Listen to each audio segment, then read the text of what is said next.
Alright, so the Delhi police has begun its probe into the FIR that's been registered with regards to alleged payouts over the two-leaf symbol that was frozen by the Election Commission. Remember, TTV Dinakaran has been named in this FIR, and that's why a team of the Delhi police, an ACP as well as an inspector, landed in Chennai late last night and immediately reached Dinakaran's residence here where I'm standing to go ahead and issue a summon to him in person. Now, we also understand that Dinakaran will now have to appear before the police and cooperate with the probe as he promised earlier as well. He had made it very clear that he will be a part of the probe, that he will completely cooperate with the police. So on late Wednesday night, that's when the Delhi police reached Dinakaran's residence and issued summons over his alleged involvement in this bribery case. Of course, the case was with regards to money being given to poll panel officials in the AIADMK's two-leaf symbol war. Sources have told India Today as crime branch officials are planning to arrest Dinakaran. He's been asked to join the probe at the crime branch office in Delhi on Saturday.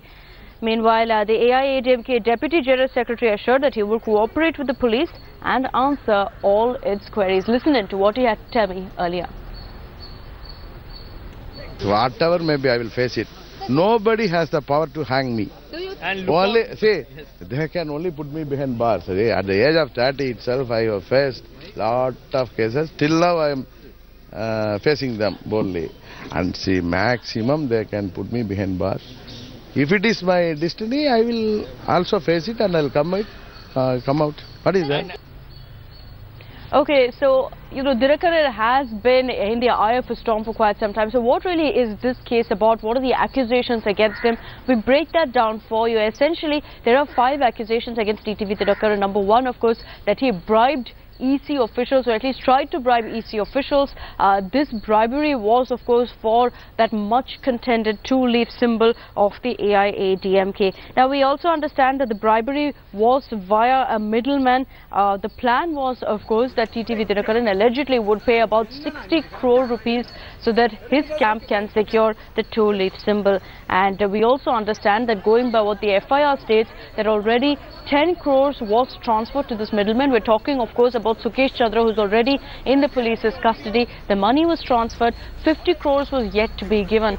All of these are the accusations that TTV Dinakaran has now outrightly denied, making it very clear that he doesn't even know the middleman, let alone had any sort of payout to get the two-leaf symbol. He maintains that, look, we've been fighting it out legally with the Election Commission, and we've even sought for more time to put across an explanation. Why would we do that if we're trying to bribe the Election Commission?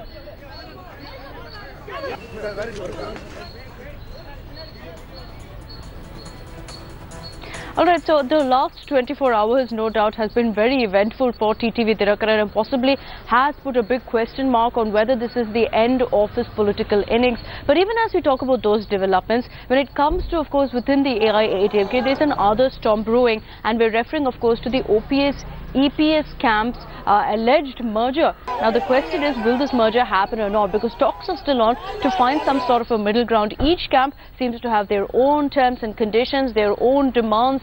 All of this is now being settled. So let's break it down for you. Really, what are these conditions all about? Now, we understand that OPS camps, MLAs and MPs will meet today. Sources have told India Today that talks on the merger will obviously be the prime agenda for this meet. Both camps are, of course, at loggerheads over a number of demands before a possible merger, apart from its biggest demand really about the removal of the Manargudi clan from the party, which the EPS camp has now come out and done. They also want a probe, an inquiry to be set up into Jayalalitha's death. The OPS camp has also demanded the throne for O. Pannirselvam, and this is possibly the biggest bone of contention because the EPS camp maintains that Edappadi will continue as the Chief Minister of Tamil Nadu. Another point is that the two camps have clashed on the allocation of key portfolios. Team OPS wants the portfolios for Finance, Public Works as well as Power for their ministers, which is likely to cause some sparks as AIADMK has handled these key portfolios for over 10 years and is intent on retaining them. So some sort of a formula is yet to be brought out, is yet to be built up between these two camps who are still fighting it out, who are still trying to figure out exactly how this merger will happen. So it's not yet, it's not yet signed. The deal is yet to be sealed at this point because these demands will have to be met. The question is, who will blink first? எங்களுடைய தர்மயுத்தம் அறப்போராட்டம்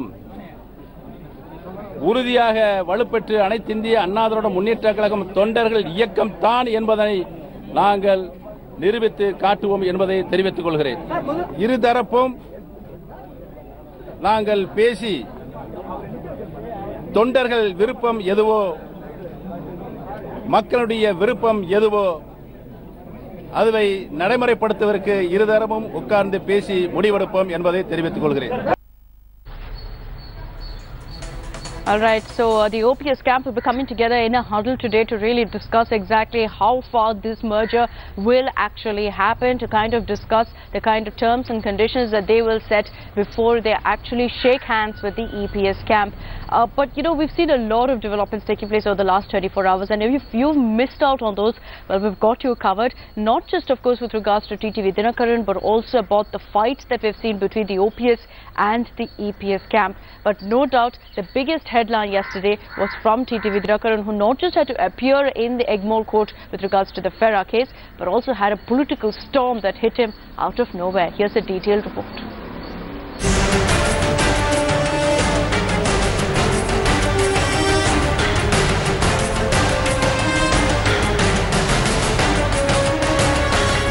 A midnight knock by Delhi cops at AIADMK Deputy General Secretary TTV Dinakaran's door.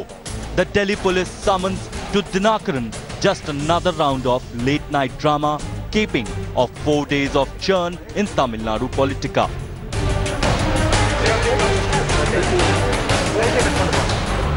From the police to the party, nothing seems to be going TTV Dinakaran's way. On Tuesday, he and his aunt were sidelined in an apparent bid to save Jaya's legacy. A meeting for damage control scheduled for Wednesday was also called off.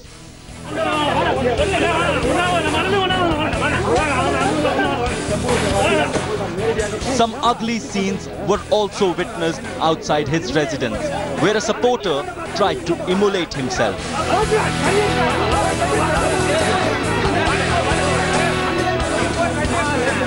Talks for a possible merger between the warring factions are yet to reach a consensus. எங்களுடைய தர்மயுத்தம் அறப்போராட்டம் உறுதியாக வலுப்பெற்று அனைத்து இந்திய அண்ணா திராவிட முன்னேற்றக் கழகம் தொண்டர்கள் இயக்கம் தான் என்பதை மக்களுடைய விருப்பம் எதுவோ அதுவை நடைமுறைப்படுத்துவதற்கு இருதரப்பும் உட்கார்ந்து பேசி முடிவெடுப்போம் என்பதை தெரிவித்துக் கொள்கிறேன். The bone of contention continues to be the Chief Minister's chair. The interference of Mr. TTV Dinakaran and our family members must not be there.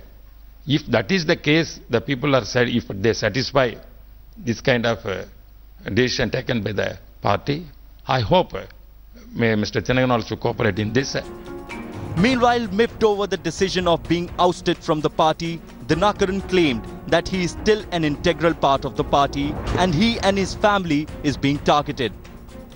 So many MLAs are even now in touch with me, calling me, cadres are calling me, office bearers are calling me, and they are talking to me. As the war for Tamil throne continues, will sanity prevail today? Bureau Report, India Today. Alright, so here's a quick breakdown of the events that have taken place leading up to what we're witnessing today, the turmoil that we're witnessing today in the state of Tamil Nadu. Governance has taken a hit, is what many opine, ever since December 5th, which is when, of course, Jayalalitha passed away. On December 29th, 2 weeks later, Sashikala was appointed as the AIADMK General Secretary.